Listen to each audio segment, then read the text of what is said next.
Bulletin हमारा उत्तराखंड। चलिए शुरुआत करेंगे देहरादून, जहां बौद्ध धर्मगुरु 14वें दलाई लामा श्रद्धेय तेंजिन ग्यात्सो जी के 90वें जन्मदिन पर विशेष कार्यक्रम का आयोजन किया गया। इस समारोह में श्रद्धालुओं, अनुयायियों और बौद्ध समुदाय के लोगों की बड़ी संख्या में मौजूदगी दर्ज की गई है और हर्ष और उल्लास का माहौल यहां पर देखने को मिल रहा है। सीएम पुष्कर सिंह धामी भी बतौर मुख्य अतिथि यहां पर शिरकत करने पहुंचे हैं और कार्यक्रम स्थल की कुछ तस्वीरें हम आपको दिखा रहे हैं देहरादून से, जहां बौद्ध समुदाय के 14वें दलाई लामा का 90वां जन्मोत्सव है आज और इस खास मौके पर यहां पर एक खास कार्यक्रम का आयोजन भी किया गया है, जिसमें सीएम पुष्कर सिंह धामी आपको नजर आ रहे हैं। तमाम अन्य गणमान्य जनों की उपस्थिति भी यहां पर दर्ज की गई है। बौद्ध समुदाय में हर्ष और उल्लास का माहौल इस समय बना हुआ है। शांति और करुणा के प्रतीक को श्रद्धांजलि दी जा रही है। बौद्ध समुदाय में हर्ष और उल्लास का माहौल है।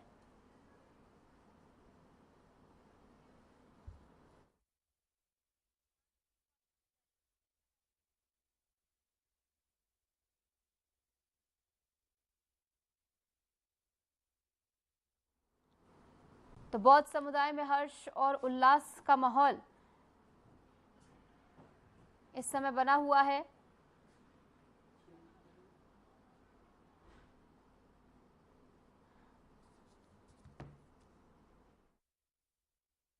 चलिए खबरों में आगे बढ़ेंगे। रामनगर में उत्तराखंड के मुख्यमंत्री पुष्कर सिंह धामी ने शनिवार को जिम कॉर्बेट नेशनल पार्क की ढेला रेंज में जंगल सफारी की और इस दौरान उन्होंने पार्क के प्राकृतिक सौंदर्य का आनंद लिया और वन्यजीवों के संरक्षण पर जोर भी दिया है। मुख्यमंत्री पुष्कर सिंह धामी की यात्रा पर्यटन को बढ़ावा देने और पर्यावरण के प्रति लोगों को जागरूक करने की दिशा में एक अहम कदम मानी जा रही है और यहाँ पर सफारी का लुत्फ उठाते हुए सीएम पुष्कर सिंह धामी नजर आए हैं। जंगल सफारी का लुत्फ उन्होंने उठाया है और सीएम धामी ने कुछ तस्वीरें भी इसको लेकर साझा की है, जैसा कि आप देख रहे हैं आपकी स्क्रीन पर। और वन्यजीव संरक्षण के प्रति उनकी ओर से प्रतिबद्धता दर्शाई गई है कि वन्यजीवों के संरक्षण के लिए सरकार की ओर से कदम उठाए जा रहे हैं। जिम कॉर्बेट में सीएम की यात्रा रही, जहां पर जंगल सफारी का लुत्फ उठाते हुए नजर आए। ढेला रेंज में बताया जा रहा है कि सीएम पुष्कर सिंह धामी ने सफारी की है और सीएम की यात्रा के कुछ अंश भी हम आपको दिखा रहे हैं, जहां पर सीएम पुष्कर सिंह धामी ने यहां पर प्राकृतिक सौंदर्य का लुत्फ भी उठाया और जंगल सफारी भी उन्होंने की है। इसी के साथ तमाम अधिकारी जो मौजूद थे उनसे भी जानकारी लेते हुए सीएम नजर आए। उत्तराखंड बीजेपी के प्रदेश अध्यक्ष महेंद्र भट्ट ने मुख्यमंत्री पुष्कर सिंह धामी की धान की रोपाई करते वीडियो पर प्रतिक्रिया देते हुए कहा कि सीएम धामी जन्मजात किसान है और उनकी खेती किसानी से आत्मीय जुड़ाव रहा है। महेंद्र भट्ट ने कांग्रेस सांसद राहुल गांधी पर तंज कसते हुए कहा कि राहुल गांधी सिर्फ दिखावे की राजनीति करते हैं, जबकि सीएम धामी जमीन से जुड़े नेता हैं जिनका जीवन और व्यवहार वास्तविकता से जुड़ा हुआ है। उन्होंने कहा कि मुख्यमंत्री का खेतों में जाकर काम करना जनता के साथ उनके गहरे संबंधों का प्रतीक है और इससे साफ होता है कि वे प्रदेश की परंपराओं और आम जनता की जीवन शैली को समझते हैं। क्या कुछ कहा गया है, सुनिए। अपनी खेती पर, अपने खेत पर रोपाई का काम किया। उत्तराखंड की कुआओं की पद्धति के आधार पर ढोल बादक के साथ और ये रोपाई की गई। आश्चर्य होता है, प्रदेश के पूर्व मुख्यमंत्री अपने हरीश रावत जी को इसमें भी राजनीति दिखाई दी और मैं कह सकता हूं कि जिनका नाम उन्होंने लिया राहुल गांधी, उनकी एक गज जमीन भी कहीं नहीं है। वो जिन खेतों में रोपाई कर रहे थे वो खेत किसी और के थे और आजकल उत्तराखंड का रोपाई होती है। मुख्यमंत्री धामी जी ने एक प्रेरणा का, यहाँ के जो युवा है उनको प्रेरणा देने का काम किया है। उसको राजनीतिक के दृष्टि से देखना और ये ठीक नहीं है और मैं कह सकता हूँ हरीश रावत जी को कम से कम ऐसे बयानों से देने से पहले अच्छा होता कल उनका बेटा भी खेत में होता और वो कहते पुष्कर धामी से प्रेरणा लेकर उनके बेटा आनंद रावत ने भी खेती करनी प्रारंभ कर दी है। इस बीच एक बड़ी खबर आपको बता दें, उत्तराखंड में सीएम के निर्देश पर बड़ी कार्रवाई देखने को मिली है। सरकारी योजनाओं के दुरुपयोग पर सरकार अब सख्ती बरतती हुई नजर आ रही है। कोतवाली नगर और थाना राजपुर में 2 मुकदमे दर्ज हुए हैं। डीएसओ और आयुष्मान विभाग की शिकायत पर एफआईआर दर्ज हुई है। फर्जी लाभ उठाने वालों की अब पहचान होगी और पहचान करने के बाद उन पर कार्रवाई होगी। एसएसपी को तहरीर सौंपी गई है। जांच शुरू करने के आदेश जारी किए गए हैं। मुख्यमंत्री पुष्कर सिंह धामी ने सरकारी योजनाओं का गलत तरीके से लाभ उठाने के मामले में कड़ा रुख अपनाया है और इस मामले में मुख्यमंत्री के निर्देश पर कोतवाली नगर और थाना राजपुर में 2 अलग अलग मुकदमे भी दर्ज कराए गए हैं। संबंधित अधिकारियों से ये कहा गया है, निर्देशित किया गया है कि ऐसे अपात्र लोगों को कतई बख्शा न जाए और उनके खिलाफ कड़ी से कड़ी कार्रवाई अमल में लाई जाए।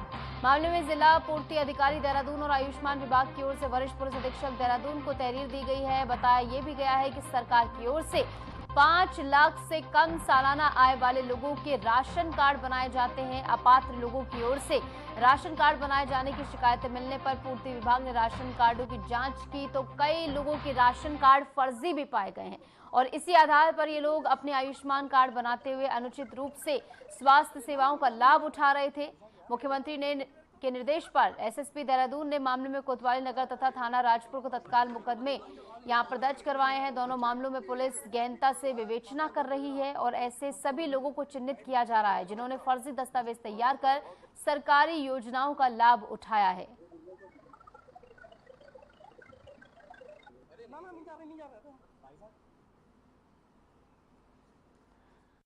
आरोपियों के खिलाफ धोखाधड़ी का केस जो है दर्ज हुआ है। आरोपियों पर अब सख्त से सख्त कार्रवाई की जाए, ये सीएम की ओर से कहा जा रहा है। यानी सरकारी योजनाओं का अनुचित लाभ उठाने वाले लोगों पर अब कार्रवाई की जाएगी और सीएम पुष्कर सिंह धामी की ओर से खासकर इसको लेकर सख्त निर्देश जारी किए गए हैं कि कोई भी ऐसा अपात्र व्यक्ति पाया जाता है जो कि फर्जी दस्तावेजों के जरिए सरकारी योजनाओं का लाभ उठा रहा है तो ऐसे लोगों पर सख्त से सख्त कार्रवाई की जाएगी, उन्हें बख्शा नहीं जाएगा। और इसको लेकर प्रशासन को पूरी तरह निर्देशित कर दिया गया है क्योंकि ऐसी शिकायतें काफी लंबे समय से लगातार मिल रही थी कि जो लोग उस सीमा में नहीं आते हैं कि वो सरकारी योजनाओं का लाभ उठाएं, लेकिन इसके बावजूद फर्जी दस्तावेजों के जरिए अपात्र लोग जो हैं सरकारी योजनाओं का लाभ उठा रहे हैं। ऐसे में लगातार शिकायतें मिलने के बाद आखिरकार यहां पर कार्रवाई की गई है और ऐसे में सीएम पुष्कर सिंह धामी ने भी इसको लेकर संज्ञान लिया है। आरोपियों के खिलाफ धोखाधड़ी का केस यहां पर दर्ज किया गया है। 2 थानों में बताया जा रहा है कि केस दर्ज किए गए हैं और फिलहाल सीएम धामी के निर्देशानुसार सख्त कार्रवाई अब की जाएगी। चलिए अब खबर में आगे बढ़ेंगे। कांवड़ मेले को लेकर एसडीआरएफ एक्शन मोड में है। हर की पौड़ी समेत तमाम घाटों पर एसडीआरएफ की टीमों ने व्यवस्थाओं का जायजा लिया है। जल सुरक्षा से लेकर आपात रेस्क्यू तक एसडीआरएफ की प्लानिंग फुल गियर में है और ट्रेनिंग सुधार बैच के जवान भी पूरी तैयारी के साथ मैदान में तैनात है। तो कांवड़ मेले को लेकर एसडीआरएफ खासकर तैयारी करती हुई नजर आई है। जहां हर की पौड़ी पर निरीक्षण हुआ है, रेस्क्यू की प्लानिंग तैयार की गई है। एसडीआरएफ के जवान जो हैं कांवड़ यात्रा को लेकर काफी ज्यादा तैयार हैं क्योंकि घाटों पर खासकर बारिश के चलते जलस्तर अगर बढ़ता है, ऐसे में कोई भी अनहोनी या अव्यवस्था ना होने पाए और कोई भी ऐसी आपात स्थिति अगर बनती है तो ऐसे में एसडीआरएफ टीम त्वरित कार्रवाई करने में सक्षम हो, इसके लिए तैयारियां यहां पर की गई हैं। जैसे कि आप तस्वीरों में देख सकते हैं, तमाम तैयारियों का निरीक्षण भी यहां पर किया गया है कि हर एक पहलू पर तैयारियां जो हैं पूर्ण रूप से की जाएं ताकि यहां पर पहुंचने वाले श्रद्धालुओं और कांवड़ियों को कोई भी दिक्कत ना हो। देखिए, ये जो आज का निरीक्षण है आगामी कांवड़ यात्रा जो आने वाली है उसके दृष्टिगत किया जा रहा है और हमारा प्रयास ये रहेगा कि जो आगामी कांवड़ यात्रा आ रही है वो पूरी तरीके से सुव्यवस्थित और सुरक्षित रहे। इसी को दृष्टिगत रखते हुए हमारा जो आपदा में प्रशिक्षित बल है जिसने एडवांस डीप डाइविंग कोर्स कर रखा है, उन सभी लड़कों को हम लेके आए हैं और हमारी कांवड़ यात्रा को लेके 6 स्थानों पर 7 सब टीम जो हैं वो तैनात रहेंगी, जो कि प्रेमनगर आश्रम, बैरागी कैंप, राम झूला, ढालवाला और नीलकंठ, इधर हमारी टीमें तैनात रहेंगी। एक टीम में लगभग हमारे 7 से 8 लोग रहते हैं और ये सभी जो टीमें हमारी हाईटेक इक्विपमेंट्स के साथ सुसज्जित हैं, जैसे advance live boy support, sonar system, drone system और बाकी जो और भी हाईटेक इक्विपमेंट्स होते हैं।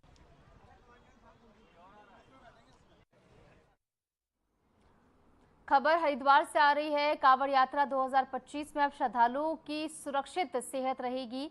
निरंजनी अखाड़ा और मां मनसा देवी मंदिर ट्रस्ट ने संयुक्त रूप से 2 अत्याधुनिक एम्बुलेंस सेवा शुरू कर दी है। संतों ने अखाड़े से इसे हरी झंडी दिखाकर रवाना किया है और ये एम्बुलेंस पूरे मेले के दौरान 2400 घंटे तैनात रहेगी। ड्राइवर से लेकर मेडिकल स्टाफ तक सब स्वयंसेवक और बी फार्मा के छात्र भी कंधे से कंधा मिलाकर इसमें सेवा देते हुए नजर आएंगे। सेवा ही धर्म के भाव के साथ कांवड़ियों को अब फौरन मेडिकल मदद यहां पर दी जाएगी। तो कांवड़ियों की व्यवस्थाओं को लेकर यहां पर हर एक पहलू पर तैयारियां की गई हैं और अत्याधुनिक एम्बुलेंस ट्रस्ट की ओर से आज हमने 2 एम्बुलेंस सेवा में दी है। पूरे कांवड़ मेला में सेवा देगी निस्वार्थ। किसी मतलब हमारा ड्राइवर, हमारा भी पेट्रोल होगा, सब कुछ होगा। और बाकी हमारे कॉलेज से बच्चे, जितने भी बच्चे सब उसमें सहयोग देंगे। और जो हमारे बी फार्मा के बच्चे थे 39 बच्चे हमने भेजे हैं। इसके अलावा जितने भी साधु संत वॉलंटियर चाहिए सभी हम तैयार है, क्योंकि हमें इस बार का जो कांवड़ मेला है वो दिव्य और भव्य मनाना है। और हमारा प्रयास है इस बार का जो कांवड़ मेला हो नशा मुक्त हो। आज जो है निरंजन अखाड़े की तरफ से 2 एम्बुलेंस निःशुल्क हम लोग कांवड़ियों की चिकित्सा सहायता के लिए उपलब्ध कराई गई है। इसमें आज रविंद्रपुरी महाराज जी के द्वारा, हमारे महाराज कैलाश जी के द्वारा आज उसका हरी झंडी से उद्घाटन किया गया है। और 40 बच्चे बी फार्मा के हमारे जो है वो भी मुझे मिले हैं, जो कि हमारी श्रद्धालुओं की सेवा के लिए तत्पर रहेंगे 24 घंटे। आज पंचायती निरंजनी अखाड़े की ओर से, मनसा देवी ट्रस्ट की ओर से महाराज रविंद्रपुरी जी महाराज में स्वयं और हमारे हरिद्वार जिले के सीएमओ तीनों ने झंडी दिखा करके, हरी झंडी दिखा करके महाराज की तरफ से अखाड़े की ओर से 2 एम्बुलेंस कांवड़ियों की सेवा के लिए दिया गया। 25 जुलाई तक कांवड़ियों की सेवा में 2 एम्बुलेंस निस्वार्थ निःशुल्क अखाड़े की ओर से रहेगा, जिसमें शासन, प्रशासन और जिला स्वास्थ्य अधिकारी को किसी भी प्रकार की 1 रुपये खर्च इस एम्बुलेंस में नहीं करना होगा।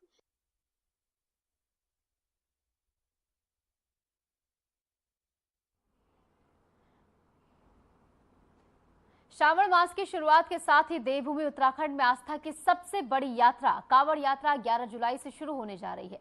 हर साल की तरह इस बार भी लाखों कांवड़िए ऋषिकेश के रास्ते पौड़ी जनपद स्थित प्रसिद्ध नीलकंठ महादेव मंदिर पहुंचेंगे और भगवान शिव का जलाभिषेक करेंगे। पुलिस और प्रशासन ने यात्रा की सुरक्षा और सुगम संचालन के लिए व्यापक इंतजाम किए हैं। पौड़ी के एसएसपी लोकेश्वर सिंह ने इस बारे में जानकारी भी साझा की है और उन्होंने बताया है कि नीलकंठ मेला क्षेत्र को इस बार एक सुपर जोन, 7 जोन और 23 सेक्टरों में बांटा गया है।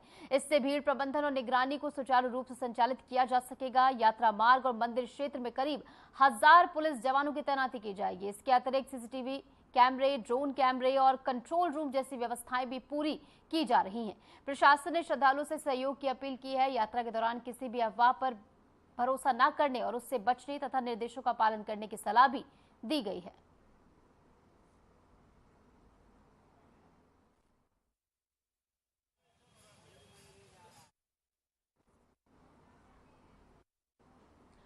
भारत की आत्मा को 2 शब्दों में पिरोने वाले मशहूर यात्रा लेखक दंपति यू गेटंजर और कोलोनी गेटजर को वर्ष 2025 का पद्मश्री सम्मान प्रदान किया गया है। कोलोनी को यह सम्मान मरणोपरांत दिया गया है, जबकि स्वास्थ्य कारणों से दिल्ली न जा पाने के चलते यू गेटजर को यह सम्मान उत्तराखंड सरकार के सचिव शैलेश बगोली ने मसूरी स्थित उनके निवास पर पहुंचकर भेंट किया है। दशकों तक भारत की सांस्कृतिक विविधता और खूबसूरती को यात्रा वृतांतों के जरिए दुनिया तक पहुंचाने वाले इस जोड़े ने भारतीय यात्रा साहित्य को एक नई दिशा और पहचान दी है।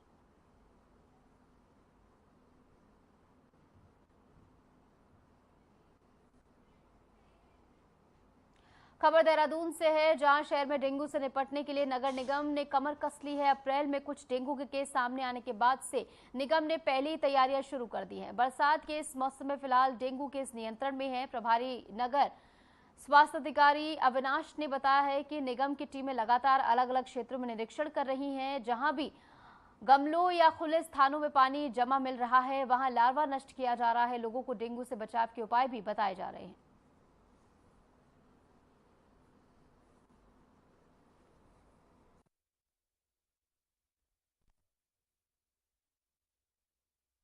देखिए, गत वर्ष का अगर हम डाटा देखें तो सितंबर माह में पहला केस आया था डेंगू का, और इस वर्ष अगर देखें तो अप्रैल में ही डेंगू का पहला मरीज रिकॉर्ड हुआ था।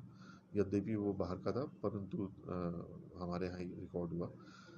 उसी क्रम में जो है अप्रैल माह से ही हमारी कार्य योजना अनुसार हम लोग जो है लार्विसाइडल का भी छिड़काव करवा रहे हैं, और हमारे यहाँ फॉगिंग, वृहद फॉगिंग अभियान भी तब से चालू है। और अभी तक जो है हमारी 6 बड़ी मशीन है और 100 छोटी मशीनों से फॉगिंग वार्डवार की जा रही है। लार्विसाइडल हेतु जो है 20 टैंकरों के माध्यम से प्रत्येक वार्ड में जो है लार्विसाइडल का छिड़काव हो रहा है, ताकि मच्छरों की डेंसिटी को कंट्रोल किया जा सके, जिससे कि गंभीर रोग जैसे कि मलेरिया, डेंगू, चिकनगुनिया, इसकी रोकथाम की जा सके। इसी के साथ साथ जो है जुलाई में जो है जैसे वर्षा ऋतु अब शुरू हो चुकी है, मानसून आ चुका है, इसके मद्देनज़र जैसे ही बरसात रुकती है तो हमारी टीमें जो है घर घर जाकर सोर्स रिडक्शन का भी काम कर रहे हैं। देखिए, गत वर्ष का अगर हम डाटा देखें तो सितंबर माह में पहला केस आया था डेंगू का। ऋषिकेश के डोईवाला से खबर सामने आ रही है। सुसवा नदी के पास कुड़कावाला स्थित एक क्रैशर में नाबालिग लड़की की संदिग्ध हालत में मौत का मामला सामने आया है। बताया जा रहा है कि कूड़ा बीनने वाली 2 लड़कियों को वहां मौजूद 4 लड़कों ने रोक लिया था, जिसमें से एक लड़की मौके से भाग गई और दूसरी ने एक कमरे में फांसी लगा ली। पुलिस के पहुंचने से पहले ही लड़की की मौत हो चुकी थी। चारों युवकों को हिरासत में ले लिया गया है और पूछताछ जारी है। क्रैशर को सील करने की कार्रवाई शुरू कर दी गई है और मौके से मिले सीसीटीवी फुटेज की भी गहनता से जांच की जा रही है।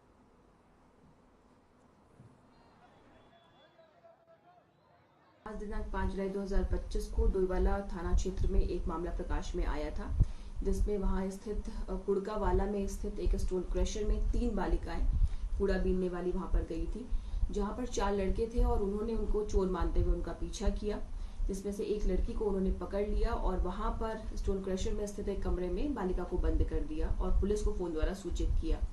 पुलिस के वहां पर पहुंचने से कुछ देर पहले जब उन्हें उस कमरे में झांक कर देखा तो उस बालिका द्वारा फांसी लगा ली गई थी। उन्होंने दोबारा से फोन करके पुलिस को सूचित किया। पुलिस जब वहां पर पहुंची तो मामले की संवेदनशीलता को देखते हुए एफएसएल की टीम को वहां पर बुलाया गया और घटनास्थल को सील करते हुए उसका निरीक्षण किया गया। और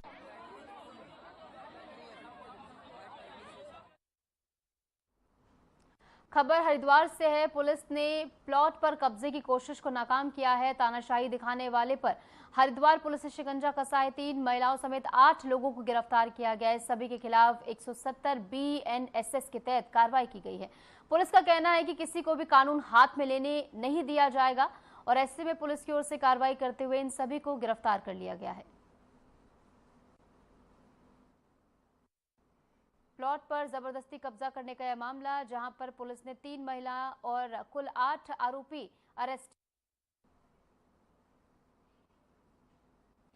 हरिद्वार पुलिस को दोहरी सफलता मिली है। चोरी की वारदातों के खुलासे में जुटी टीम ने एसी यूनिट से तांबे का पाइप चुराने वाले गैंग का भंडाफोड़ कर दिया है।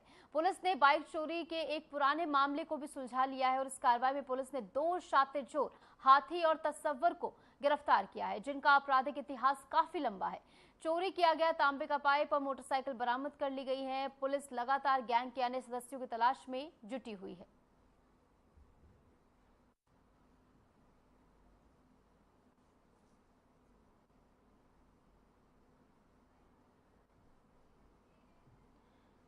देश की सबसे बड़ी साइबर ठगी में उत्तराखंड एसटीएफ को बड़ी सफलता मिली है। दिल्ली एयरपोर्ट से एसटीएफ ने 750 करोड़ रुपए की साइबर ठगी के मास्टरमाइंड अभिषेक अग्रवाल को गिरफ्तार कर लिया है।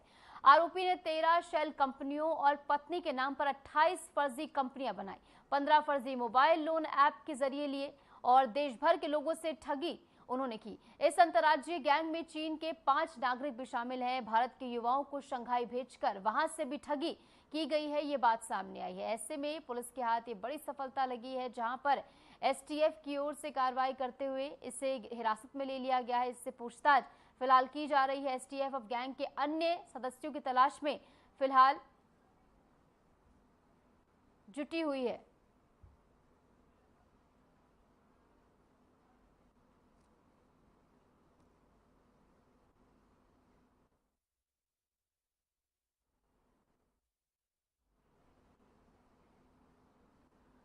तो यहाँ पर आरोपी ने 13 शेल कंपनियां और इसी के साथ कई सारे ऐसे फर्जी लोन लिए, जिसके बाद आखिरकार पुलिस ने इसे गिरफ्तार कर लिया है। बताया जा रहा है कि इसमें अंतर्राष्ट्रीय जो पूरा गैंग है, इसमें चीन के 5 नागरिक भी शामिल है। भारत के युवाओं को शंघाई भेजकर वहां से ठगी कराई गई। एसटीएफ अब गैंग के अन्य सदस्यों की तलाश में फिलहाल जुटी हुई है।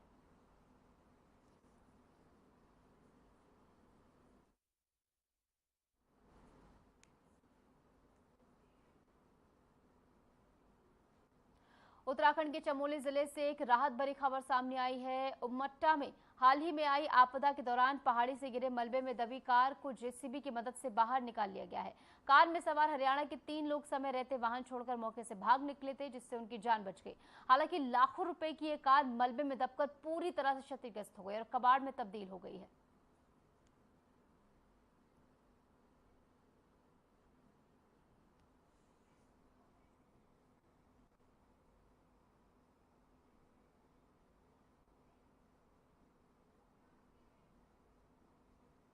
देहरादून से एक चौंकाने वाली खबर सामने आ रही है। नखरौंदा नगर निगम के वार्ड 99 में 2 युवक नकली किंडर बनकर ठगी करते पकड़े गए हैं। अफजाल और सलीम नाम के 2 आरोपी दिन में घरों की रेकी करते थे और रात के अंधेरे में चोरी की साजिश रचते थे, लेकिन ग्रामीणों की सतर्कता से इनके मंसूबे नाकाम हो गए हैं। दोनों को रंगे हाथों पकड़ लिया गया है। हालांकि इनके कुछ साथी मौके से फरार हो गए हैं, जिनकी तलाश में पुलिस फिलहाल जुटी हुई है।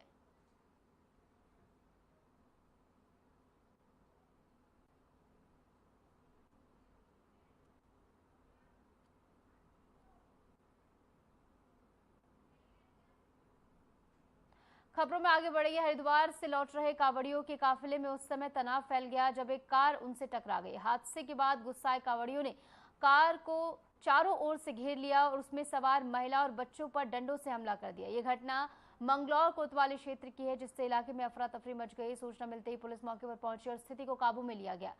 मंगलौर सीओ विवेक कुमार ने बताया है कि समय रहते पुलिस के हस्तक्षेप से बड़ा विवाद टल गया। घटना के बाद पुलिस ने हालात को सामान्य किया और मामले की जांच शुरू की गई। पूरे घटनाक्रम की निष्पक्षता से जांच की जाएगी, ये पुलिस की ओर से आश्वासन दिया गया है। जो भी दोषी होगा उस पर कार्रवाई होगी।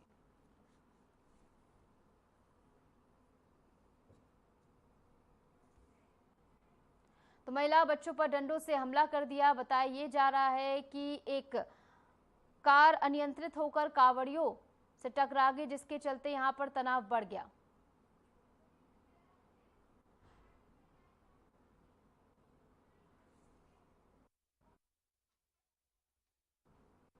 इस बीच आपको देहरादून लिए चलेंगे, जहां पर दलाई लामा के जन्मोत्सव पर एक कार्यक्रम का आयोजन किया गया। इस मौके पर सीएम क्या कुछ कह रहे हैं, सुनवाएंगे।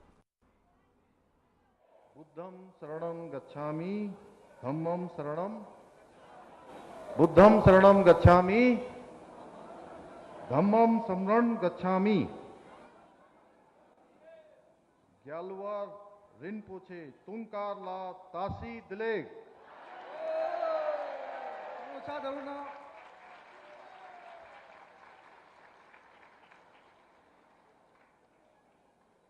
दलाई लामा जी के 90वें जन्म दिवस के अवसर पर आयोजित आज के इस बहुत ही शानदार कार्यक्रम में मंच पर आसीन आध्यात्मिक जगत के बहुत प्रसिद्ध आध्यात्मिक गुरु आदरणीय सतपाल महाराज जी हमारे मंत्री भी हैं, उत्तराखंड सरकार के वरिष्ठ मंत्री भी हैं। अभी आप लोगों ने जिनको सुना, आप सबके विधायक के रूप में अनेकों बार आप सबके बीच में आते हैं। पहले भी अनेक कार्यक्रमों में मेरा उनके साथ आपके बीच में यहाँ आना हुआ है। लोकप्रिय विधायक आदरणीय विनोद चमोली जी हमारे राज्य के, उत्तराखंड राज्य के पूर्व चीफ सेक्रेटरी, पूर्व मुख्य सचिव, और आज आप सबके बीच में जिन्होंने मुझे इस कार्यक्रम के लिए सूचना दी, हम सबका कार्यक्रम बनवाया, आप सबसे मिलने का अवसर प्रदान किया, ऐसे श्री सुभाष कुमार जी,